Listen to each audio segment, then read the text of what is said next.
In the spring of 1241, the earth began to shake.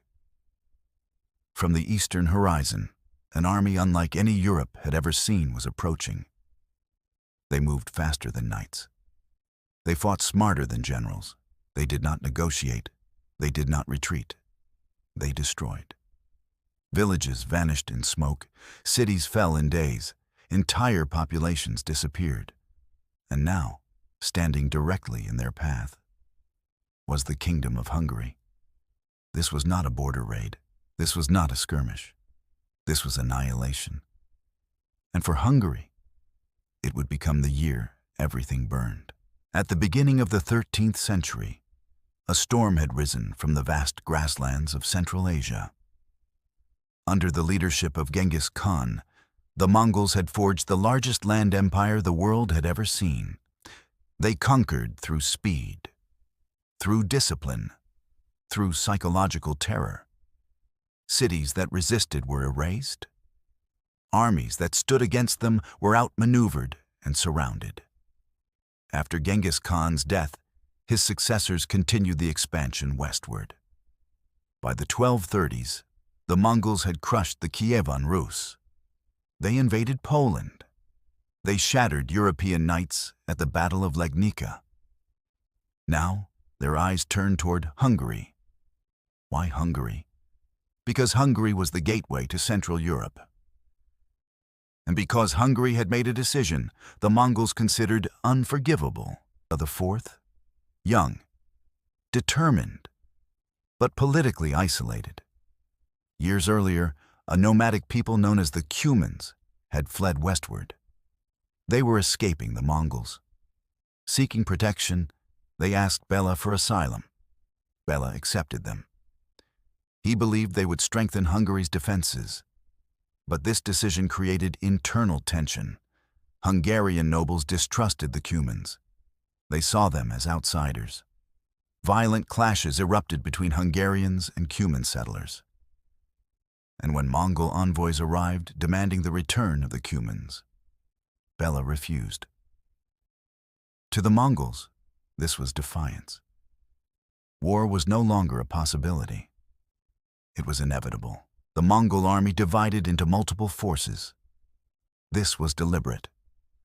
While one army attacked Poland, another moved toward Hungary. They crossed the frozen Carpathian mountain passes.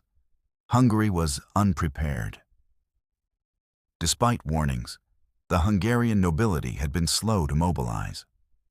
The kingdom was divided internally, and the Mongols moved with terrifying coordination. They avoided fortified cities. They targeted open countryside. They isolated Hungarian forces. Villages were burned, churches destroyed, civilians slaughtered. Panic spread across the kingdom. King Béla gathered his army near the Sajo River. There, he prepared for what would become the most devastating battle in Hungarian history. April 11th, 1241, near the village of Mohi. The Hungarian army camped behind defensive wagons. They believed the river protected them. They believed they had time. They were wrong. Under cover of darkness, Mongol engineers constructed a bridge across the river. At the same time, another force attacked the main Hungarian position directly. It was a diversion. As the Hungarians rushed to defend the bridge, the Mongols crossed elsewhere. By dawn, the Hungarian camp was surrounded. Then the slaughter began. The Mongols used coordinated archery volleys. They exploited gaps in the Hungarian defense. They feigned retreat, then encircled. The knights of Hungary, trained for close combat, were overwhelmed by mobility and discipline. Panic turned to chaos. Chaos turned to massacre. Thousands were killed. King Béla barely escaped with his life. The Kingdom of Hungary had lost its army, and now it had no shield. For nearly a year, the Mongols ravaged Hungary. There was no organized resistance left. Estimates suggest that up to half the population may have died. Entire regions were depopulated. Fields lay abandoned. Famine followed. Bodies filled the roads. Monasteries were burned. Settlements vanished from history. It was not just a military defeat. It was near extinction. Hungary stood on the edge of collapse. And then, unexpectedly, the Mongols left. In 1242, news arrived that the great Khan had died in Mongolia. The Mongol princes were required to return east for the election of a successor. And so, the storm that had nearly destroyed Hungary withdrew. Not defeated, but redirected. Hungary survived, not by strength, but by circumstance. When Béla IV returned, he found devastation, but he did not surrender to despair. Instead, he transformed the kingdom. He encouraged the construction of stone castles. He invited settlers from across Europe to repopulate devastated lands. He restructured military defenses. He fortified cities. He learned from catastrophe. Because of these reforms, Béla IV became known as the second founder of Hungary. From ruin, he built resilience. From destruction, he forged strength.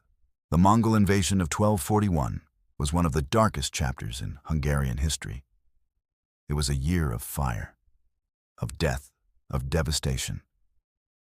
But it was also a turning point. It forced Hungary to adapt, to modernize, to fortify. History often remembers conquest, but survival is its own form of victory. Hungary was nearly erased, yet it endured. And sometimes, a nation is not defined by the battles it wins, but by the catastrophes it survives.